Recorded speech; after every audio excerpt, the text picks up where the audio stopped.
What's up YouTube, it's your boy Andrew RFC and welcome to the first wrestling official video on the channel. And as you can see by the title, I'm going to be booking Wrestlemania 34 and how it should all go in my opinion.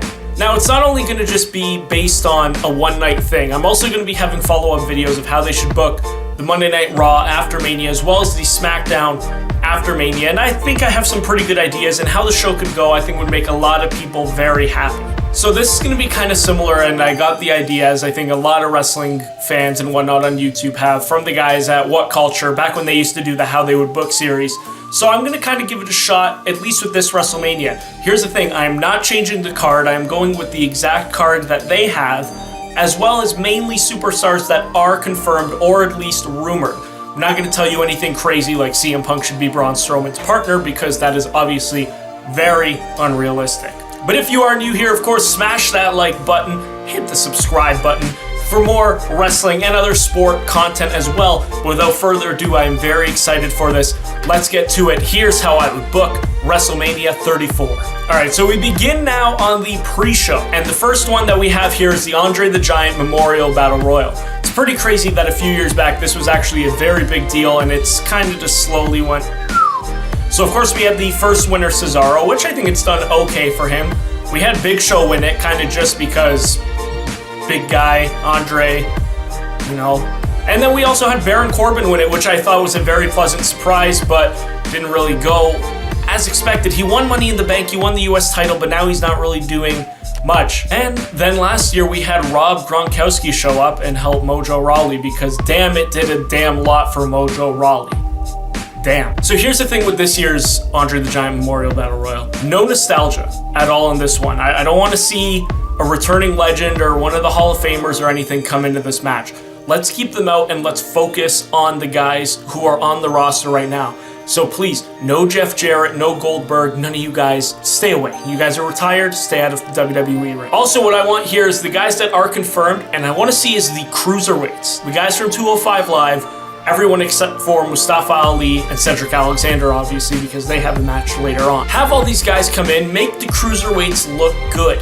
Have them go against everyone, have them eliminate a couple of the main roster guys and kind of show, hey, we can do this too as well. Now, in terms of NXT call-ups, I don't know if I would really have any because I feel like if anyone does come up, they should win this thing and, you know, have it mean something. You have this thing mean maybe they get an Intercontinental or US title shot at the very minimum.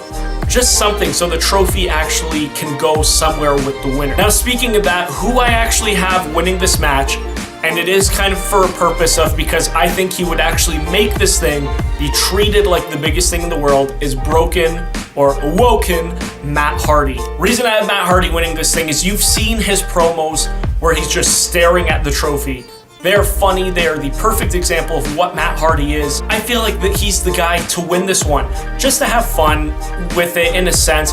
Put him in the Intercontinental or US title picture and just imagine the promos. He would treat this thing like a crown, like it was a championship. He would probably carry it wherever he goes, bring it out with him, do the whole celebration, call him Andre of the Great Eighth World, whatever it was that Matt Hardy does. But you know what I'm saying, it would just be wonderful if Matt Hardy was able to win this one. Next up, the other match, which I don't know if they're going to put this one on the pre-show, but I have it here, is the Women's Battle Royal as well. I don't know if there's a lot of room on the main card because in total I think there's 12 or 13 matches at this WrestleMania. So how I have this one going is have all the women on the current roster, you know, the Riot Squad, Becky Lynch, Sasha Banks, Bayley, Natalya, Naomi, everyone who's not in the title picture. Even have Mickie James come in it, even though she'll probably be at Alexa Bliss's side. For this one as well, I don't know if I would have any of the women returning like you had in the Royal Rumble. If you are going to have any returns, maybe have it be girls who weren't in the Royal Rumble. Keep it kind of, you know, keep it fresh. Don't have kind of the same thing repeating over and over. But I think it should be strictly as mainly the women now. You can probably have a couple of the gals from NXT come up, even if it is a one-time deal right now, such as the iconic duo of Peyton Royce and Billie Kay, Ember Moon if she loses the title, and so on and so forth. Now, how I would have this match breaking down is have the eliminations, but the final three should be these three without a doubt in my mind. That is Sasha Banks, Bayley, and Becky Lynch. 3 of the 4 horsewomen. Obviously, Charlotte is in a title match, so we can't have her in this situation. But what we should have here is the three of them kind of have a standoff, look at each other, get the crowd going, because as soon as the crowd sees the three of them together, you know they're going to be thinking it. Have the commentators like Corey Graves and Michael Cole really play it up like, oh, here's three of the four horsewomen. Of course, the other one, she's been a pioneer in it, Charlotte Flair. Kind of just bring up the whole history between all of them from NXT. But now what happens here is Sasha and Bayley will take out Becky. They won't eliminate her, but they're going to kind of knock her out so that they can focus on one another. And they are going to go and brawl. I have them just absolutely going at each other. Let them, even if they go to the outside, not over the top, just beat the heck out of each other. Make this rivalry seem real to us. But then once they're back in the ring and they're kind of going at it, Becky lifts both their legs, eliminates both of them. Have a babyface win the first one, but then after the fact, have Becky have her celebration, get the trophy, and have Sasha and Bayley just scrap again at ringside so that they are separated. And that could lead to a possible title match or something come SummerSlam time. I know that's a little bit in advance, but already kind of put the building blocks in place. Now, this match has been confirmed for the pre-show, and I really wish they made it the opening of the show, because realistically, I think it's going to be a heck of a match, and that's Cedric Alexander versus Mustafa Ali for the Cruiserweight title. If you haven't watched 205 Live yet, I highly recommend you go watch it. It's been absolutely killing it as of late. It's been so good at everything that it's done, and these two have just done a heck of a job building towards their title in the tournament as well. Now again, I think it can possibly steal the show here. There's no question. Let them go 15 to 20 minutes and let them just have just a slobber knocker of a match, like good old JR would say. Have them just beat each other, do their jumps, do their flips, because they're both so athletically gifted at everything they do, and kind of show that they can go with the main roster guys.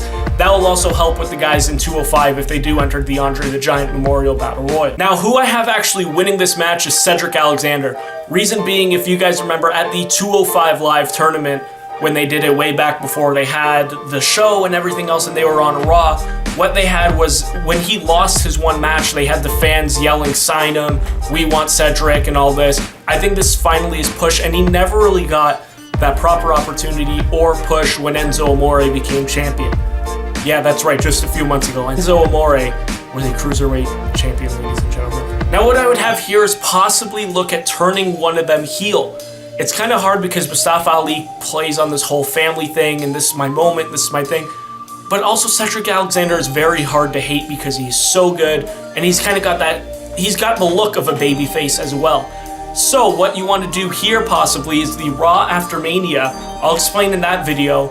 You'll set up Cedric Alexander versus someone else, and don't worry, we'll get to that in a future video. We now open up the Wrestlemania, the showcase of the Immortals, the New Orleans, I don't even know what the heck, do they have a slogan for this WrestleMania? Anyway, we move on. WrestleMania 34 opens, we start the main show with the SmackDown Tag Team titles, and that, of course, is the reigning champs, the Usos, the Bludgeon Brothers, and the New Day.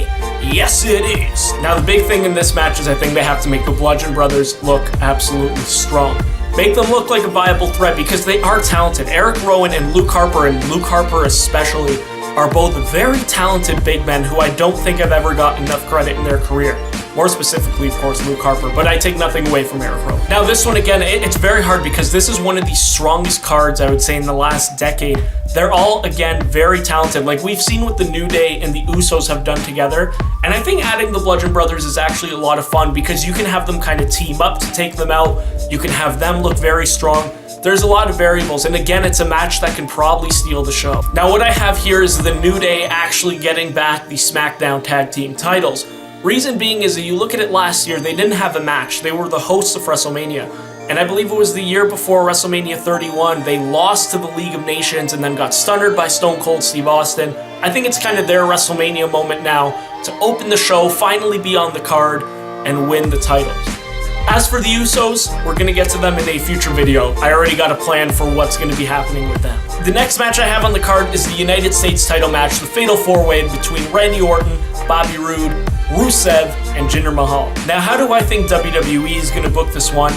I realistically think Jinder Mahal is going to win this, and everyone is going to go nuts. They're going to burn the place down, and then WrestleMania is canceled forever. Or I don't have Jinder Mahal actually winning it. How I would book it, it's simple. Rusev Day without a shadow of a doubt. Just picture the scene right now. Rusev wins the US title. Aiden English is in there holding up his hand.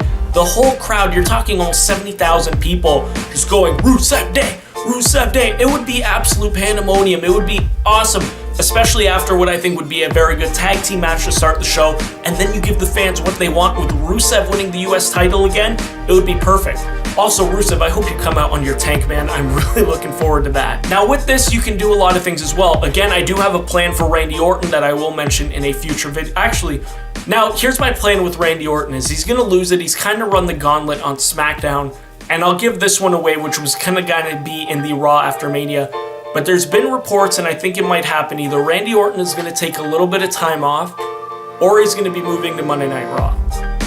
Think about it. He's kind of already gone through everybody on SmackDown. Slowly but surely he has. So I think it's time for him to move back over to Raw, maybe do a mid-card feud there, and then kind of, you know, see where he goes. But what should happen after this with the US title is, of course, Rusev winning it, Jinder kind of throw to the side, but have Bobby Roode turn heel slowly. You know, have Bobby Roode come out in his suits again and all this stuff and cut promos where he's better than everyone. He's the most arrogant man in the world, and have a face Rusev versus a heel Bobby Roode moving forward. It's simple booking. It's something that people want here. Next up on the card, I do have the Raw Women's Championship, and that, of course, is Alexa Bliss versus Nia Jax. For this one, it's going to be kind of interesting. I want Nia to, in a sense, almost destroy Alexa, as much as I do like Alexa, but she's going to kind of get the upper hand through cheating and whatnot with Mickie James on the outside.